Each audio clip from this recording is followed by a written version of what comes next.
جی professor صاحب کیا جواب دینا چاہیں گے جو بھائی نے سوال کیا؟ جیسے انہوں نے کہا کہ ان کی اہلیہ امید سے ہیں جی اور روزے نہیں رکھ سکتی ہیں، جی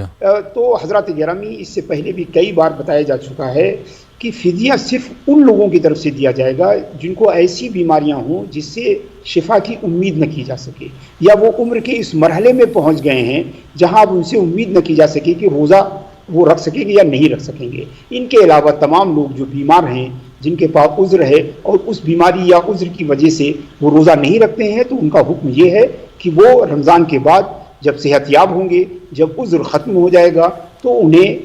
ان چھوٹے ہوئے روزوں کی قضا رکھنی پڑے گی۔ لہٰذا ایسے لوگوں کی طرف سے فدیہ نہیں ہے جو جوان ہیں، عارضی طور پر بیمار ہو گئے ہیں، یا کوئی عذر لاحق ہو گیا ہے، یا وہ سفر پر ہیں، سفر کی وجہ سے روزہ ترک کر رہے ہیں، تو ایسے تمام لوگ فدیہ دینے کے بجائے روزوں کی قضا رکھنی کریں گے۔ جی بہت بہت شکریہ پروفیسر علیم اشرف جائسی۔